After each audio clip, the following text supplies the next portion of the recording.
के नाम से जो बड़ा मेहरबान नहायत रहम करने वाला है। तो अस्सलाम वालेकुम व्यूअर्स, कैसे हैं आप? इंशाल्लाह आप सब खैरियत होंगे। तो व्यूअर्स, आज मैं आपके लिए बहुत ही ज़बरदस्त सी क्विक सी झटपट बनने वाली बड़ी चटपटी सी मज़े की रेसिपी लेके आई हूँ। जी हाँ, आप देख रहे होंगे बासी रोटी। ये मैंने रात की बची हुई बासी रोटी है। ये देखिए, आप देख रहे होंगे बासी है ये। तो इस रोटी को आज हम कैसे वेस्ट होने से बचाएंगे और बहुत ज़बरदस्त और लजीज बनाएंगे, और कोई पहचान भी नहीं पाएगा कि ये रात की बासी रोटी है। तो इसके लिए जो भी आपके घर में वेजिटेबल्स हैं आप वो यूज़ कर सकते हैं। जैसे कि मैंने एक छोटी प्याज बारीक काट ली है, और थोड़ा सा मैंने खीरा ले लिया है, एक शिमला मिर्च ले लिया है, एक मीडियम पोटैटो ले लिया है, और एक बड़ी गाजर को क्रश कर लिया है। तो व्यूअर्स, मेरे पास ये वेजिटेबल थी, मैंने ये यूज़ कर ली। तो आइए फिर चलते हैं बनाने की तरफ। तो देखिए व्यूअर्स, सबसे पहले तो हम ये वेजिटेबल जो है एक बड़े बोल में सारी डाल देंगे। प्याज, खीरा, शिमला मिर्च, और इनके अपनी चॉइस से आप काट सकते हैं सेम शेप में सबको। पोटैटो और गाजर, तो इन सभी वेजिटेबल को मैंने एक बोल में ऐड कर दिया।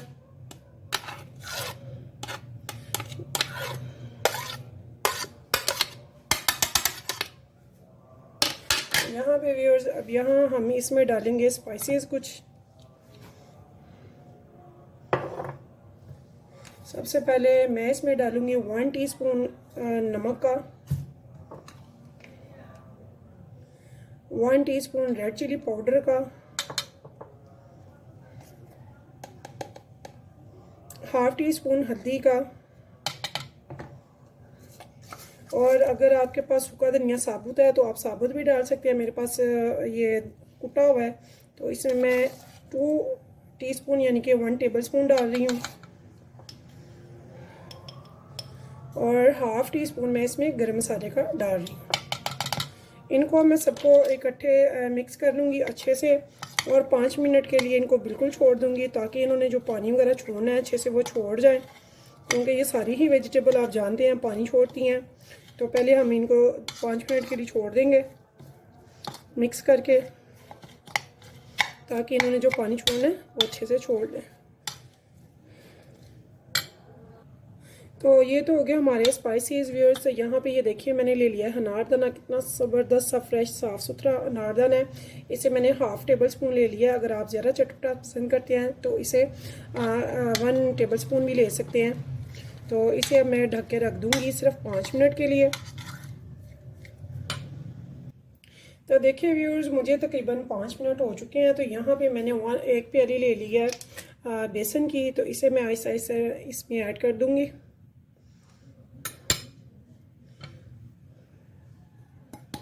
हमने इसका एक अच्छा सा लिक्विड बेस तैयार करना है। पहले हम इसे ऐसे ही देख लेंगे कि कितना इसमें पानी है वेजिटेबल का। उसके बाद अगर ज़रूरत पड़ती है तो हम थोड़ा सा इसमें पानी भी ऐड कर लेंगे। ये देखिए व्यूअर्स, तो यहाँ पे मैंने 1 पिंच के बराबर तकरीबन यहाँ पे लूँगी मीठा सोडा, जो कि बेकिंग पाउडर नहीं है, मीठा सोडा है पकाने का, जो हम चने वगैरह और कई चीज़ों में लगाते हैं। तो यहाँ पे खाने का सोडा डाल देंगे। तो इसे हमने अच्छे से मिक्स करना है, और साथ में यहाँ पे हम थोड़ा थोड़ा पानी ऐड करते जाएंगे जितना हमें चाहिए।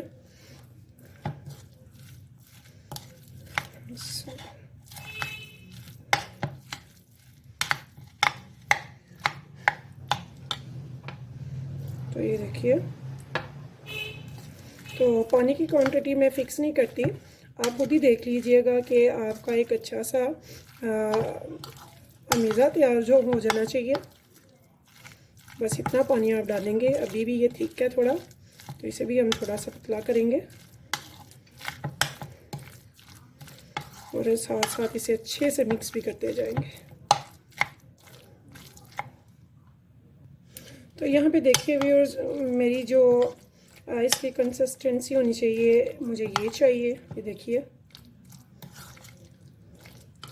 जो कि रोटी पे अच्छे से चिपक जाए। तो इसे हमने रखना नहीं है, इसे हम फ़ौरन यूज़ करेंगे, यानी कि हम अपनी रेसिपी की तरफ फ़ौरन आ जाएंगे, इसे रखेंगे नहीं रेस्ट के लिए। तो यहाँ पे व्यूअर्स मैंने एक ले लिया बड़ा पैन अपनी, यानी कि अपनी रोटी के साइज़ के मुताबिक। यानी कि अगर आपकी रोटी अगर बड़ी है, मेरी रोटी बड़ी है, तो मैंने उसके हिसाब से बड़ा पैन ले लिया। अगर आपकी रोटी का साइज़ छोटा है तो आप छोटा पैन भी ले सकते हैं। यहाँ पे मैंने थोड़ा सा ऑयल ले लिया, जिसे मैंने अच्छे से ग्रीस कर लिया। तो ये देखिए व्यूअर्स, इस टाइम पे मुझे 5 मिनट हो गए मैं बिल्कुल लो फ्लेम पे इसको रखे हुए यहाँ पे। तो ये देखिए मेरी बासी रोटी है रात की जो बच गई हुई थी, इसे मैंने इसके ऊपर फैला लिया। तो इस टाइम पे मैं इसके ऊपर ये जो मैंने अमेज़ा तैयार किया है इसके ऊपर लगाऊंगी आधा, फुल मैं नहीं लगा रही। तो ये देखिए इसे मैं अच्छी तरह से इसके ऊपर बिछा दूंगी ताकि ये अच्छे से कवर हो जाए।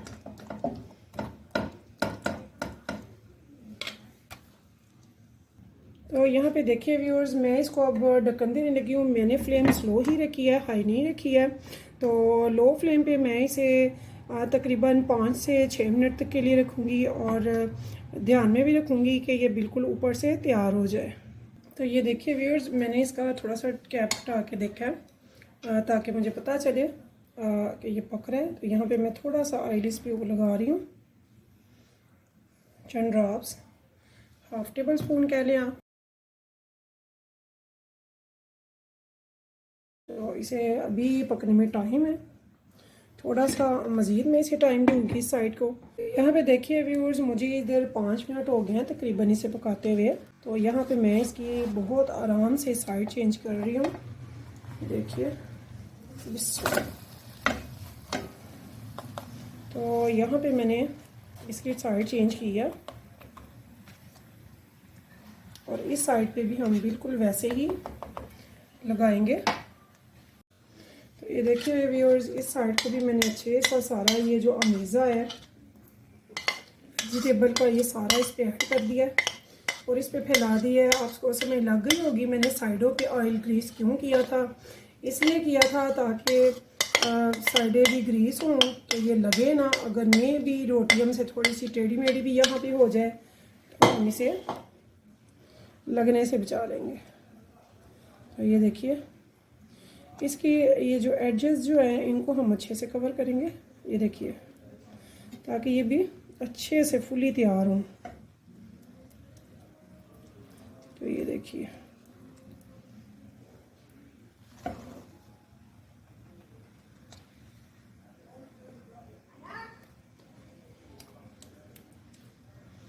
तो हमें इसे अच्छे से फैलाना है ताकि ये सारा एक जैसा इस पे लग जाए।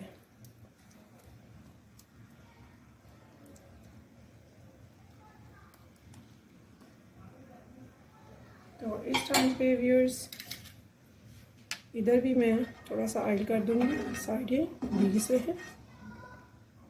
तो तकरीबन मैंने 1 टेबल स्पून के करीब ही लगाया। ऑयल हम बहुत मुनासिब सा यूज़ करेंगे, ज़्यादा ऑयल जो है हमारी सेहत के लिए अच्छा नहीं है। तो इसे भी व्यूअर्स मैं तकरीबन 5 मिनट तक इधर से भी बनाऊंगी। तो देखिए व्यूअर्स इसे 5 मिनट हो गया और ये देखिए यहाँ पे कितने अच्छे ये तैयारी के मराहिल में है। तो इस टाइम पे ये जबकि अभी फुल तैयार नहीं हुआ, यहाँ पे मैं थोड़ा सा चाट मसाला, ये देखिए एज अ टेस्ट जो जितना आप पसंद करते हैं हाई या कम, तो यहाँ पे मैंने थोड़ा सा चाट मसाला इस पर ऐड कर दिया। बहुत चटपटी और बड़ी मज़े की ये रात की बची हुई बासी रोटी बनेगी इंशाल्लाह, कि आप रात को रोटी बचाने पे मजबूर हो जाएंगे ये रोटी बनाने के लिए। इंशाल्लाह आपको इतनी पसंद आएगी। तो यहाँ पे व्यूअर्स ये देखिए रोटी ने बड़ा अच्छा खुद का किनारा भी छोड़ना शुरू कर दिया, यानी कि नीचे से भी अच्छा बन रहा है। अभी मैंने नीचे से इसे थोड़ा सा पकाना है ताकि पोटैटो वगैरह हर चीज़ अच्छे से तैयार हो जाए, पक जाए। टेंडर भी हो जाइए। वैसे हमने इसीलिए बारीक इसमें पोटैटो काटे थे, बाकी चीज़ें तो माशाल्लाह से फटाफट हो जाती है, लेकिन पोटैटो पे 5-7 मिनट लगते हैं, इसीलिए हमने फ़ी साइड जो है वो 6 से 7 मिनट में पकानी है।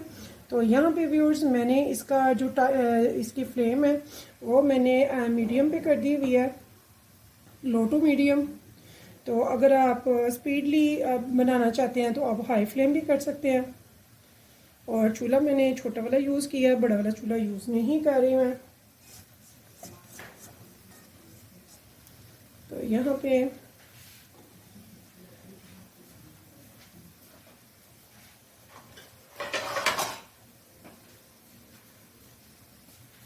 यहाँ पे मैं क्या करूँगी, मैं प्लेट को ऊपर रख के इसे पलटाऊँगी।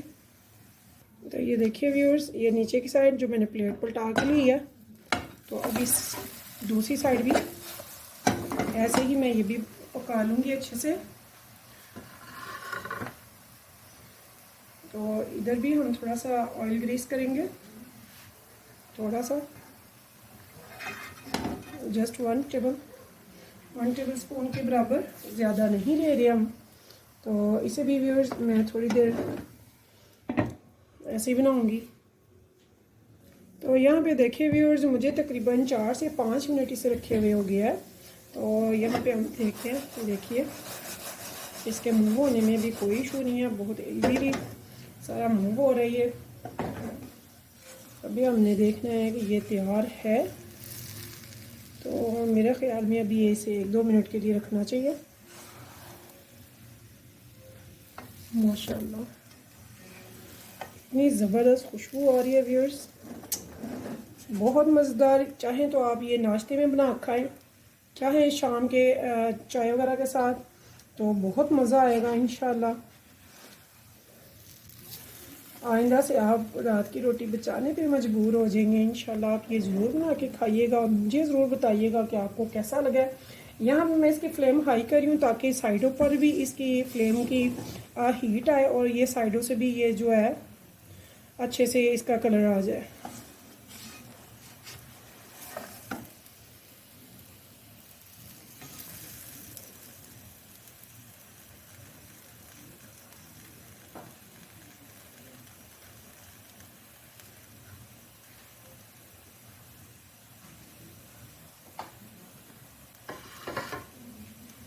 तो व्यूअर्स इसे हम पलटाएंगे ऐसे, ये देखिए मैंने इस पे प्लेट रखी है, आराम से इसे मैं पलटा लूँगी। तो ये देखिए कितनी ये ज़बरदस्त सी बेसन की वेजिटेबल, ज़बरदस्त बेसन वेजिटेबल की रोटी तैयार हुई है, जो कि देखने में इतनी मज़े की है और खुशबू तो इतनी ज़बरदस्त है कि आप बनाएंगे तो आपको पता चलेगा कि कितनी ज़बरदस्त इसकी खुशबू है, जो आपकी चाय का लुत्फ़ दुबाला कर देगी। तो ये जली हुई नहीं है, इसका कलर इसके वो जो हमने इस पर चाट मसाला डाला है उसकी वजह से है, बहुत ज़बरदस्त और बहुत ही मज़े की माशाल्लाह से ये रोटी बनी है। तो व्यूअर्स आपने ये ज़रूर बनानी है और मुझे ज़रूर बताना है कि आपको ये कैसी लगी है। अगर आपको मेरी रेसिपी पसंद आ रही है, आपने यहाँ तक मेरा चैनल देखा है, तो प्लीज़ मुझे सब्सक्राइब करना मत भूलिएगा। मेरी हर वीडियो आपको सबसे पहले मिलेगी देखने के लिए, वो भी बिल्कुल फ्री, और आइकन के बटन को ज़रूर दबा दीजिएगा और मेरी रेसिपीज़ को अपने दोस्तों के साथ, फ्रेंड्स के साथ शेयर करना मत भूलिएगा। तो मुझे रखिएगा दुआओं में याद। इंशाल्लाह फिर मिलूँगी एक नई यूनिक सी अच्छी सी रेसिपी के साथ। तो तब तक के लिए मुझे दीजिए इजाज़त। तो अल्लाह हाफिज़।